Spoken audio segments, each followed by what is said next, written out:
And then your comment about the GNU in its current form, right?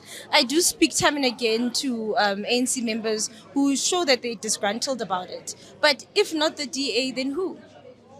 No, no, no, no. Let me just make an example. And I'm going to take a minute on this one because I don't want to go into town. Yeah. In Gauteng, the ANC got 34%. As we speak today, in Gauteng, there is a government of provincial unity without the DA, and it is working very well. Thank you very So much. you are for the minority government kind of model. I'm saying in Gauteng, it is working extremely well So without National should step it without up. without the Democratic Alliance. So So National can do the same I'm thing. giving you a practical example. I'm not taking you to Singapore, to China, or wherever.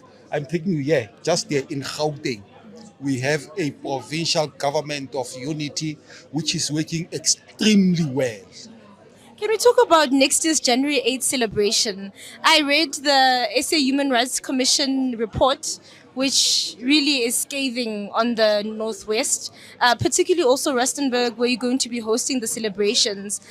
There are issues around water, around infrastructure. How are you guys dealing with that ahead of the celebrations? Now, there are challenges of service delivery all over, not only in Rustenburg. All over you have those challenges. And those challenges are not brought by the African National Congress. The ANC is very clear that one of the things that we must do is to deliver quality services to our people. But you will agree with me, our economy in this country has not been doing well for quite some time. And if the economy is not doing well, it means in other areas of the economy you are going to suffer. And you'll have to compromise in other areas and so on. And you must start prioritizing. But we have said issues of water, issues of electricity, issues of housing and so on, those issues need to be prioritized, despite the fact that we have serious challenges economically and so on. And those comrades who are deployed in those municipalities, they are doing everything in their power to attend to these challenges that we are talking about. You will recall that we launched a program called Operation Bulela Metsi in the Northwest. And the purpose of that program, amongst others, was to ensure that we attend to challenges of water in the entire province. And we are doing everything that we can and so on. It is not easy, but we are getting there.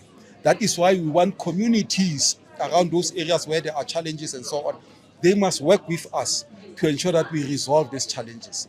The other problems that we have is vandalism of this critical infrastructure by the thugs all over. If you go to an area, you find that they vandalized our pipes and so on, and there is no water. And as a result, you are forced to use trucks to bring water to our people and so on. And it is deliberate because they want government to procure water for them to go and give people water and so on. At the same time, they are vandalizing our infrastructure. And we have spoken to the law enforcement agencies that it will be necessary that law enforcement agencies must work with our people to ensure that we deal with these criminals who are vandalizing critical infrastructure, such as water infrastructure.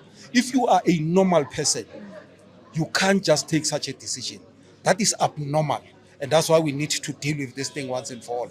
If you go to Ngakamudiri Mulema, for an example, in an area called Khosi Ramotshere Muilwa, the district municipality there will go fix the infrastructure, provide people with water. After 2 days and so on, that infrastructure is vandalized. They must go again, spend a lot of money fixing the infrastructure and so on. That is why it is necessary that we must work together with law enforcement agencies to deal with these criminals.